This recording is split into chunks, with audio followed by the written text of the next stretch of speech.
Hi. This is my most favorite Oracle deck ever. It's called Woodland Wardens.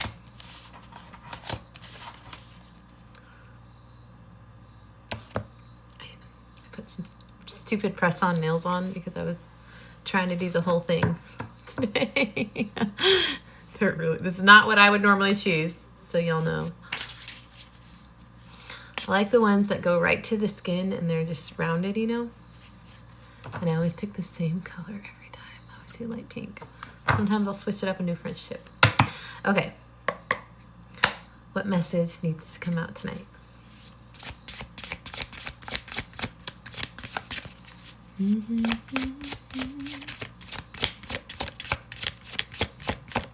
It's taking forever.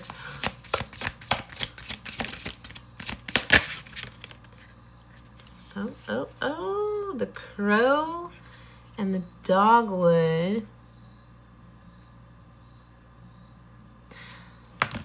Why am I forgot. It's just habit to do this filter, but I actually did my eyelashes today. So I don't need the filter, but whatever, we're here. The crow and the dogwood. Intelligence. But it's upside down. So let's find out what, get my light on.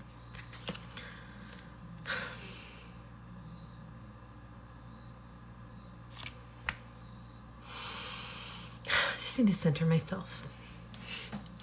Okay. XVI.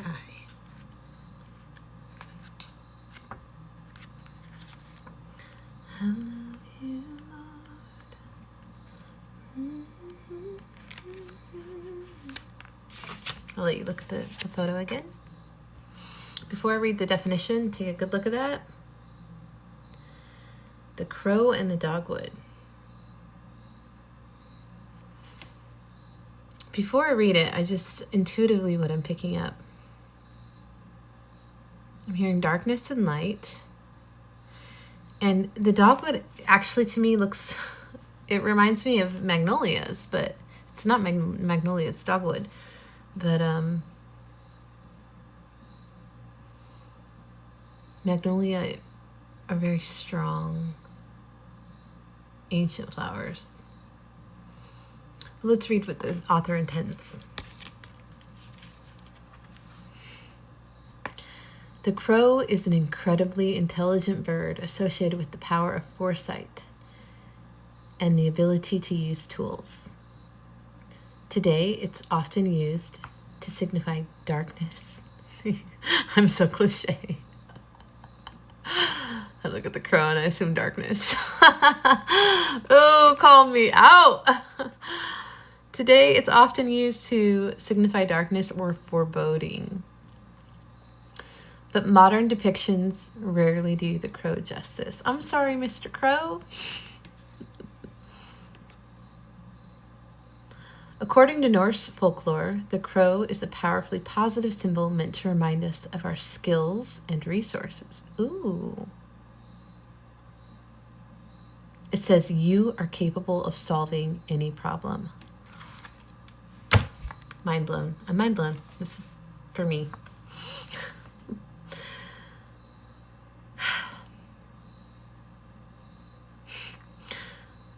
Like the crow, the dogwood has a somewhat confused public image. Its beautiful, light-colored petals convey gentleness and whimsy. Few know that its hard bark and strong frame... Okay, at least I got strength right. My intuition's not totally off. Few know that its hard bark and strong frame make it an uncommonly durable tree, able to withstand even the harshest weather. It's me! Or it's you. If you're going through something difficult in your life, know that you aren't some little pansy ass that's going to sit in a corner and cry. You have the ability to figure it out, to pivot, to problem solve, and to find a way forward. If you feel like you're backed up against a corner, and what do animals do when they're backed up against a corner? They lash out and panic. Don't panic. Stay chill. Because if you panic, if you're like stressed, if you're just all kinds of whatever, because you feel like there's no way out, or you feel like a situation's hopeless, or you feel like you can't find a solution, then your survival instincts kick in and you can't think clearly. Your brain can't think when you're emotional. So you gotta just woosah it out and start to think. Think about creative problem solving. Think about options you have, or possible options, even if they don't seem certain. What seeds can I throw out and see what lands and plants and grows? Or cast your net, right? Throw that net out and reel it in and see what you get. Doesn't hurt. It's a no anyway if you don't ask. So you might as well just knock on doors and see what happens. Fun fact, I used to knock on doors in like this millionaire Lake Oswego, Oregon, like $1 million homes, multi-million-dollar homes. And I worked for Keller Williams, Portland Premier Market Center. And the lady I worked for, she paid me $3,000 a month base salary just to be her employee. And then for every house I got her, so I would just talk to people, I'd knock on the doors, even if they weren't moving. I'm like, well, just dream with me. Just think. If in another life, in an alternate universe, let's say your house sold tomorrow, where would you go? What would you do? Like, what are your dreams? Tell me. And I would get people to sell their fucking homes just by having conversation. Almost 9 times out of 10, they'd invite me in and we'd have coffee or tea and just sit and chat and talk about working out and whiskey and other bullshit. But I would get 4, on average, I consistently brought in 4 listings per week for this lady. And she would give me $500 for every listing. It's a lot of money. I lived in a big house, so I was doing really good. And then dun dun dun, fucking man entered my life and it all went to shit. No, it's not his fault. It's my fault for not having better boundaries or the ability to see the bamboozlement. Anyway, whatever. That's a side story. Problem solving. Knock on doors. Knock on doors.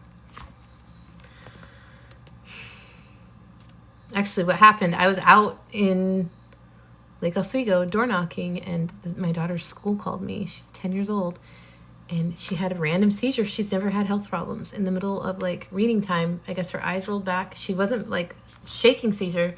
It's very, very like subtle. Thank God the teacher noticed. And they called an ambulance, and I just dropped what I was doing, just sped to the school, jumped in the ambulance with her, called her dad, and we were in the middle of a custody battle. I'm like, Brandon, Victoria just had a seizure. We're on our way to the ER. Leave me alone. I'm at work. I don't want to hear about it. What the fuck? Okay, I will handle it. And she had emergency brain surgery, and we spent a month in the hospital.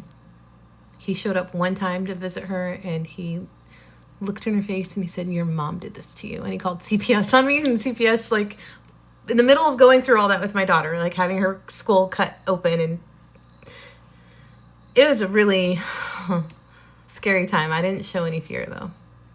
But the CPS workers pulled me into a little room in the hospital, and they were like, listen, we know this is bullshit. We just have to close the case and talk to you. We've talked to all the doctors. We know this is not neglect.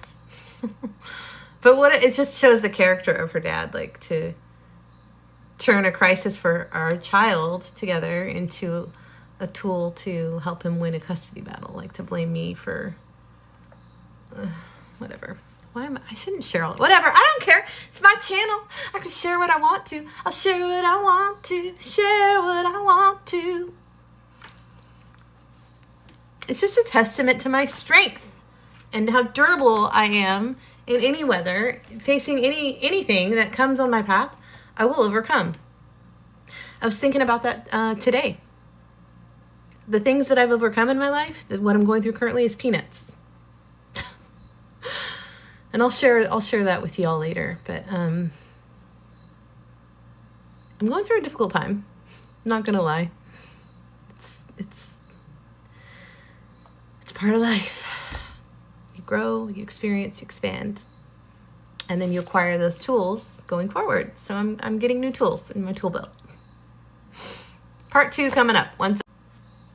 Let me stay focused. I'm just really resonating with this message. And one last thing I just want to share. People always, my whole life, have misunderstood me and viewed me as weak or, I don't know. And I guess I do wear a mask. My daughter even calls me, she's called me out on it so many times. She's like, Mom, why do you act like that? I'm like what? Like that. Like what? Like all ditzy, you're really intelligent. I'm like, because I've learned, like working in restaurants, like women are so insecure, and if they view you as a threat, then they attack. And so I just learned to hide who I am with this false airheady, like I don't want to, please, I don't want problems. I'm just here to make money and wait on tables and make drinks. But I just learned to downplay who I am to survive, and that's not healthy, but it's life. I think we all do it in some capacity or another. Maybe that's why I feel safe on my channel, because I don't feel like I have to change who I am here, because it's my channel. Sometimes I worry what people, how they perceive me on here, but then again, I'm like, I don't care. Just be who I am, and it's like a little therapeutic diary that I can put out into the world, and my kind of people will find me and resonate with who I am and what I have to share and what comes out of my brain. And I was waiting to do this until I felt better about myself, like fixed my teeth and lost weight and was in a better situation in my life. Like I'm not really stable, but and I had to hide with my kids for like 5 years from, that's another story. So I got used to like I used to be really outspoken. Like back in the Facebook days, I would like preach and talk and share like this, like I do here. But then I got used to just not really existing. Yeah. That's sad. And then I was reminded, fuck them. Who cares what people think? Just show up. Be you. And I was like, yeah, that's right. Who cares what people think? Oh, we have the ladybug and the sweet pea on the bottom of the deck for happiness. Maybe we'll read that one too if we have time. I'm side talking too much, but oh, the point being how the blossom on this is, people mistake it for its soft petals, and like I get viewed a lot as being soft and weak, and because I'm whimsical and lighthearted and very playful, and I don't show my depth a lot or my strength, and I'm strong as fuck. But being strong doesn't mean posturing. I'm strong. Look at me, lift these weights. You know, the fuckers in the gym grunting like super loud. Okay, buddy. I don't want to know what's in your pants. The guys with the big trucks, you know, overcompensating. That's so mean. Maybe not. This is just stigma. But I'm just saying, you don't have to show your strength or showcase it.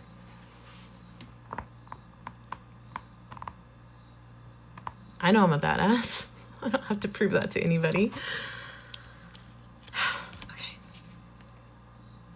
Okay. And also, think about how strong it is to show weakness, to show vulnerability. I mean, not that vulnerability is weak, but it's not weak, because a lot of people fear it. A lot of people fear emotions and being vulnerable. And it's like, if I'm not afraid of that, then that proves that my point, case in point, I'm strong.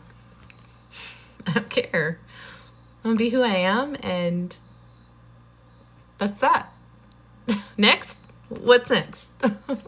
Okay, enough of that. Okay.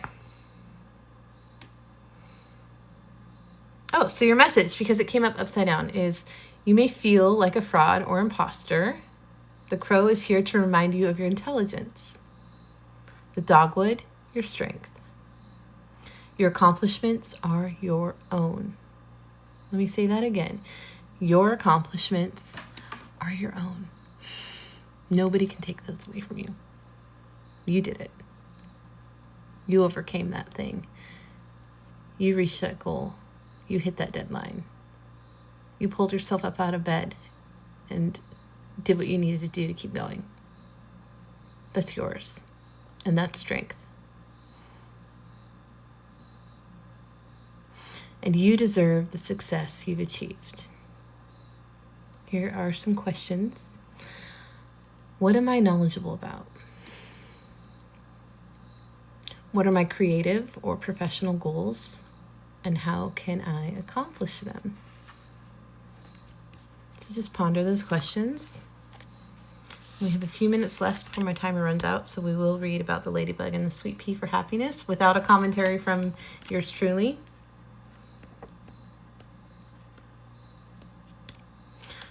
If I can find it.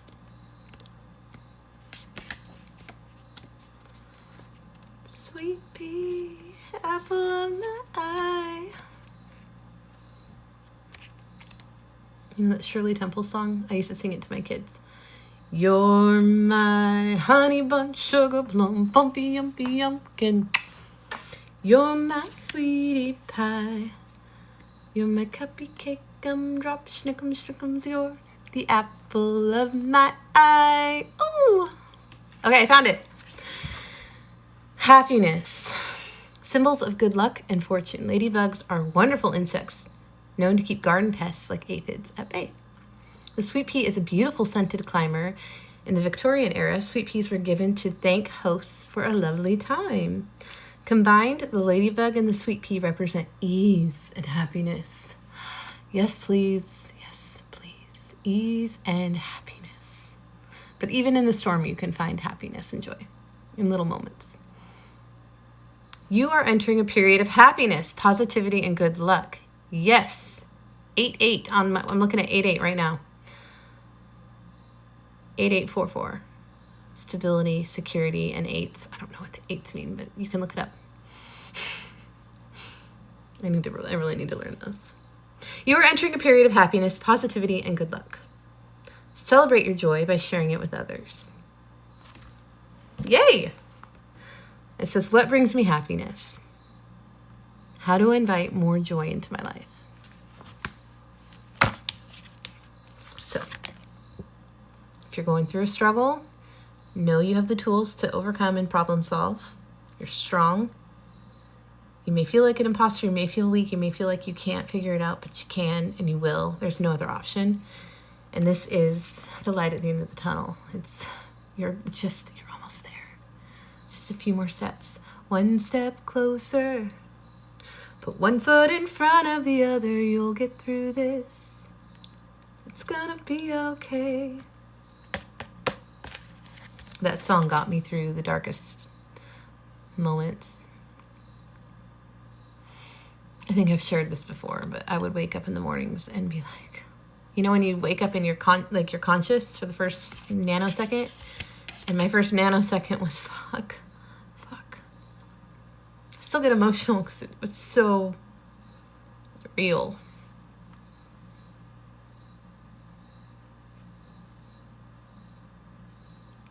My kids and I made a fake Airbnb account and we would move from Airbnb to Airbnb all around Dallas, like the huge city, to stay hidden. You know, we didn't use our identities or social security cards or anything. And it just felt so unfair to them, you know.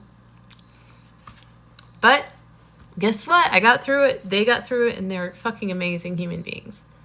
So be grateful for your struggle. Be grateful for your suffering. Because without it, you wouldn't know joy. You wouldn't know happiness. You wouldn't know peace. You wouldn't know strength. So remember who you are. You are a badass. I love you.